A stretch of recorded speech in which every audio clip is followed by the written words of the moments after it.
France میں مقیم ایرانی حزب اختلاف کی تحریک برائے آزادی ایران کی سربراہ مریم رجوئی نے کہا ہے کہ ایران اپنی ناکامیوں کو چھپانے کے لیے شامی رجیم کے قتل عام کی حمایت کر رہا ہے۔ قومی کونسل برائے مزاحمت ایران کی منتخب صدر نے پیرس میں منعقد ایک بڑی ریلی سے خطاب کرتے ہوئے کہا ہے کہ ولایت فقیہ نظام کی جو لوگ مزاحمت کر رہے ہیں ان کی تعداد میں اضافہ ہو رہا ہے اور وہ اپنے اثرات بڑھا رہے ہیں۔ یہ ایک ظالمانہ اور پرتشدد نظام ہے۔ ایران کی عوام اب اس نظام سے اکتا چکی ہے۔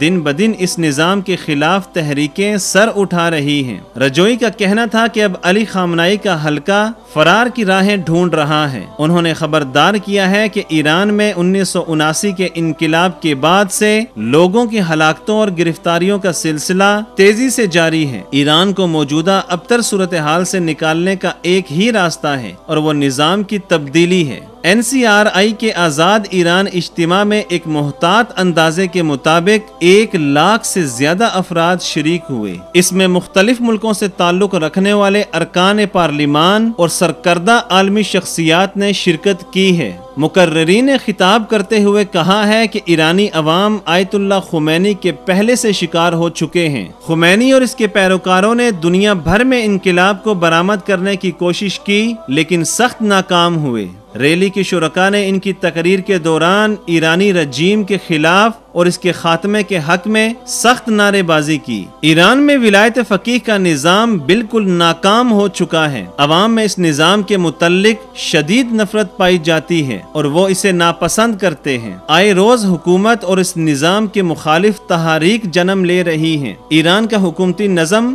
بالکل کمزور ہو چکا ہے۔ حکومت کے لیے ان مخالف تحریکوں سے نمٹنا مشکل ہوتا جا رہا ہے۔ اسی لیے ایران آئے روز عرب ممالک میں مداخلت کر کے مختلف ہتھ کنڈے استعمال کر رہا ہے تاکہ اپنی عوام کی توجہ ولایت الفقیہ کے فرسودہ نظام کی مخالفت سے ہٹا کر دوسری طرف مبذول کرائی جائے، لیکن ہر بار اسے ناکامی کا سامنا کرنا پڑتا ہے۔ ایران کے اندرونی معاملات دن بدن بگڑتے جا رہے ہیں اور عنقریب ایک بہت بڑی حکومت مخالف تحریک جنم لینے والی ہے جو ایرانی حکومت کے ساتھ ساتھ ولایت الفقیہ کے ناکام نظام حکومت کے خاتمے کا سبب بنے گی۔